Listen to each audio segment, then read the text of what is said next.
Hi friends, welcome to my YouTube channel Orissa అత్త తెలంగాణ కోడలు.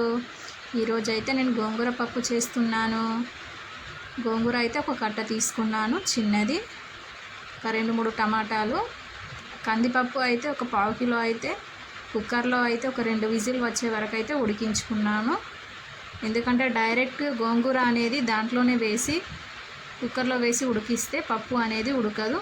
పప్పు 2 విజిల్ ఉడికిన తర్వాత మళ్ళీ ఆఫ్ చేసి గోంగూరను కట్ చేసి టమాటాలు పచ్చిమిర్చిని వేసుకొని మళ్ళీ ఒక 2 విజిల్స్ వరకు ఉడికించుకోవాలి. అప్పుడైతే పప్పు అనేది మెత్తగా ఉడికిపోతుంది. ఎప్పటికీ పప్పు ఒకేలాగా కాకుండా ఇలా గోంగూర వేసుకొని లేదా మెంతి ఆకు వేసుకొని చేసుకుంటే చాలా బాగుంటుంది. పోపు కోసం అయితే వెల్లుల్లి ఎండుమిర్చి అయితే తీసుకున్నాను.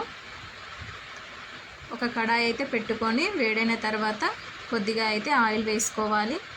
ఆయిల్ వేడైనాక ఆవాలు జీలకర్ర అయితే వేసుకోవాలి.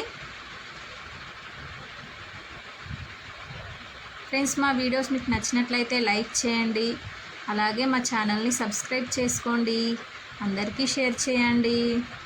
చూడండి, ఆవాలు జీలకర్ర అయితే వేగిపోయాయి. వెల్లుల్లి ఎండుమిర్చి అయితే వేసేసాను. వెల్లుల్లి కొంచెం రెడ్ కలర్ వచ్చేంత వరకు వేగిన తర్వాత మనం ఉడికించుకున్న పప్పు గోంగూర అయితే వేసేసుకోవాలి. చాలా ఈజీ ప్రాసెస్, చాలా బాగుంటుంది, టేస్ట్ కూడా నాకైతే చాలా బాగా నచ్చింది. మా ఇంట్లో వాళ్ళకు కూడా చాలా ఇష్టంగా తిన్నారు. నెక్స్ట్ డే కూడా మళ్ళీ ఒకసారి చేయమని మా మధ్య వాళ్ళు అయితే అడిగారు. చాలా సింపుల్ ప్రాసెస్, మీరు కూడా ట్రై చేసి చూడండి. ఒక స్పూన్ అయితే పసుపు వేసుకోవాలి, ఒక స్పూన్ కారం వేసుకోవాలి,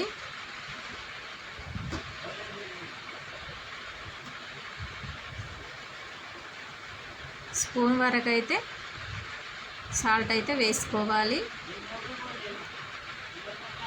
ఒక 5 నిమిషాల వరకు ఉడికించుకుంటే గోంగూర పప్పు కూర అనేది రెడీ అవుతుంది.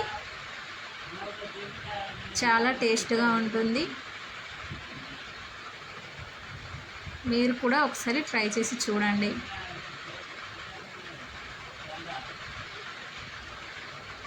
ఒక 5 నిమిషాలు అయితే ఉడికించుకోవాలి.